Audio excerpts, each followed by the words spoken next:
damp, cloudy, windy day, October 25th, 1994, which marked the end of a building, Eden's Theater in Northbrook. The wrecking ball was brought into position.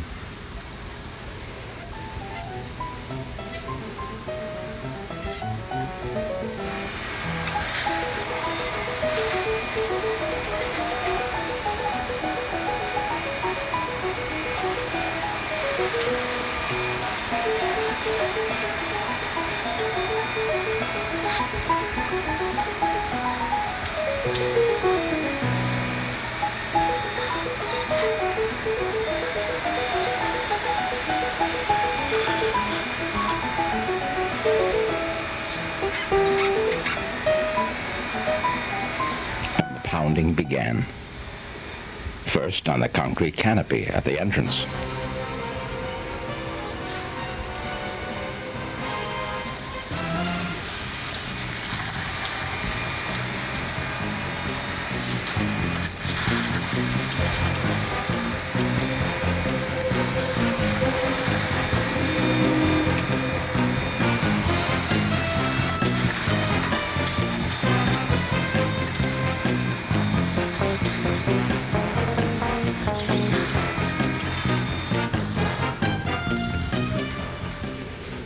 Then, on the roof tip above.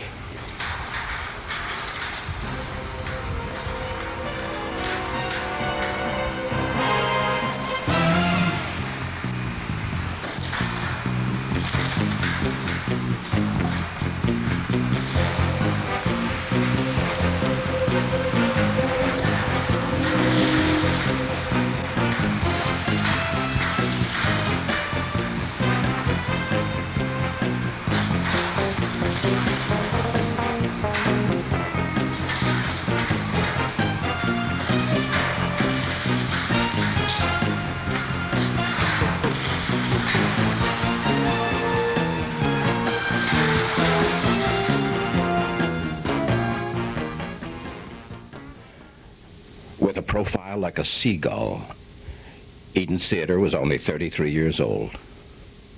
During its brief life, its beautiful shape and fine appointments had stirred the imagination and respect of the community.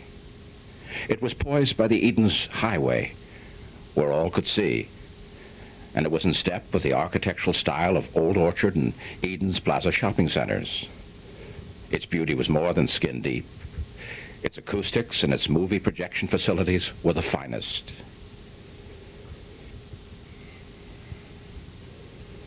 But it was not to last. Motion picture theaters were changing with the times. Eden's Theater could not adjust to the times, and it sat on real estate that wanted to do other things. Eden's Theater had to go.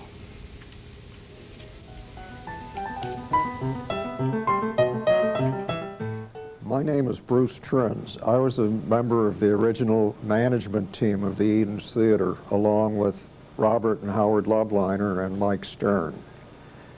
Robert Lubliner and Mike Stern operated the McClurg Theater, and Howard Lubliner and I operated the Clark Theater in downtown Chicago. Now, the Lubliners and I were descendants of the folks who had the original Lubliner and Trins theater chain in Chicago, which consisted of about 30 theaters. Mike Stern's father had a chain of theaters on the south side.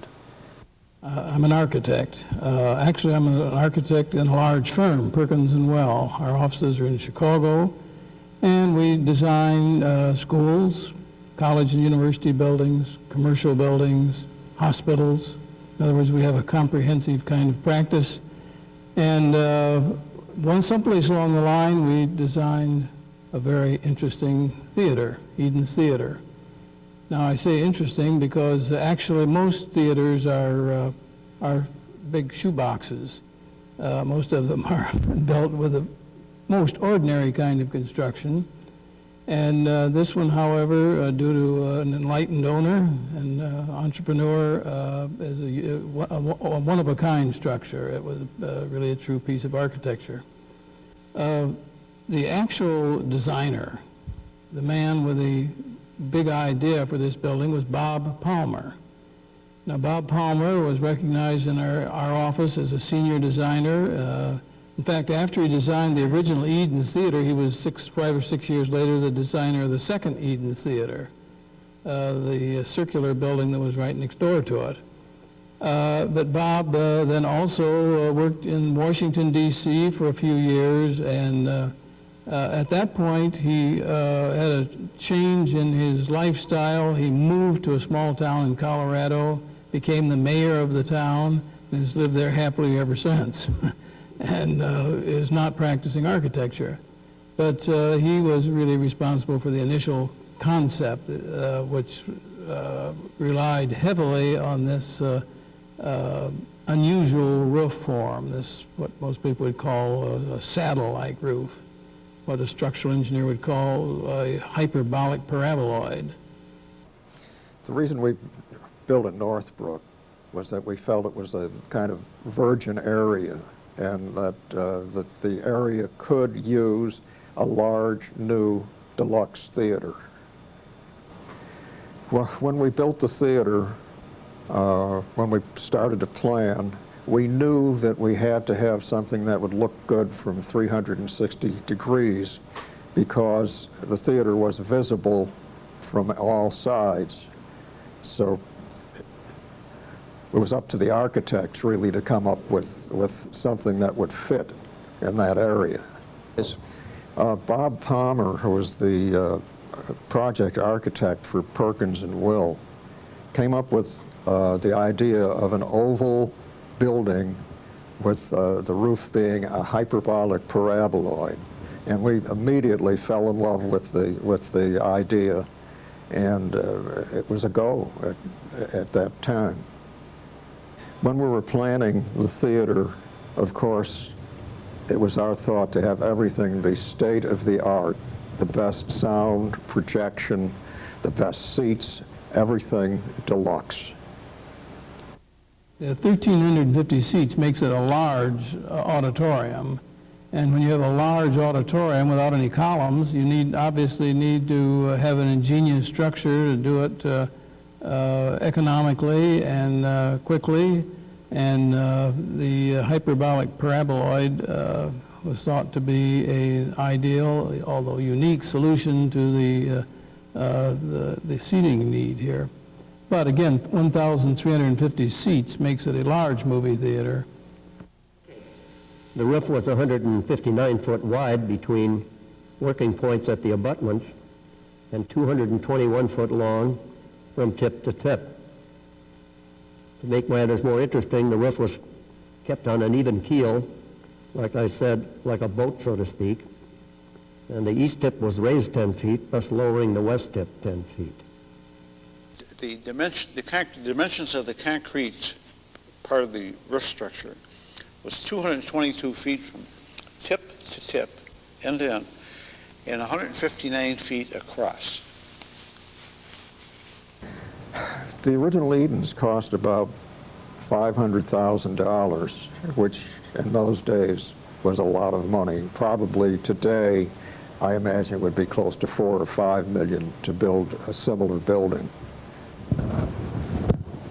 We were influenced by in our decision by a church in Milwaukee, which was a small building with a hyperbolic paraboloid as a roof.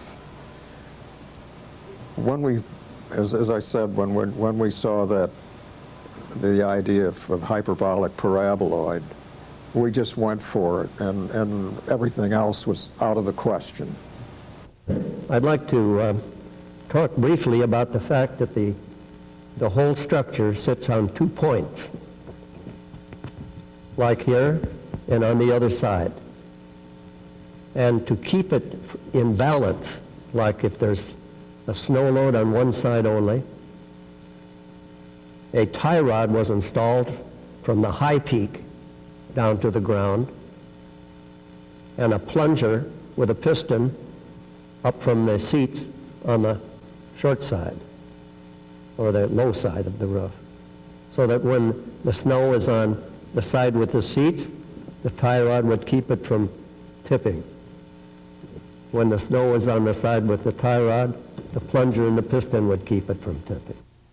This small model of 1/4 of the roof, the hyperbolic paraboloid roof, demonstrates clearly, I think, that the geometry of this curved surface, which if you look at it, is curving like this in this direction from this corner to that corner, and curving in this direction from this corner to that corner. In other words, two different curved surfaces generated by straight lines. This way and that way, this way and that way. Eden's Theater 1 is a hyperbolic paraboloid, and as such it's freestanding and really unable to be connected to any other addition. When the need arose for another theater to increase traffic in the area, the idea of an extension or an addition to Eden's 1 was out of the question. There's no way to really do it. So Eden's Theater 2 was built, and that is a round theater with a flat roof and a round canopy that has been inserted into a larger cylindrical body. And that too is a freestanding object. And they both work with sinewy curves, but they don't work together. They don't play off of each other.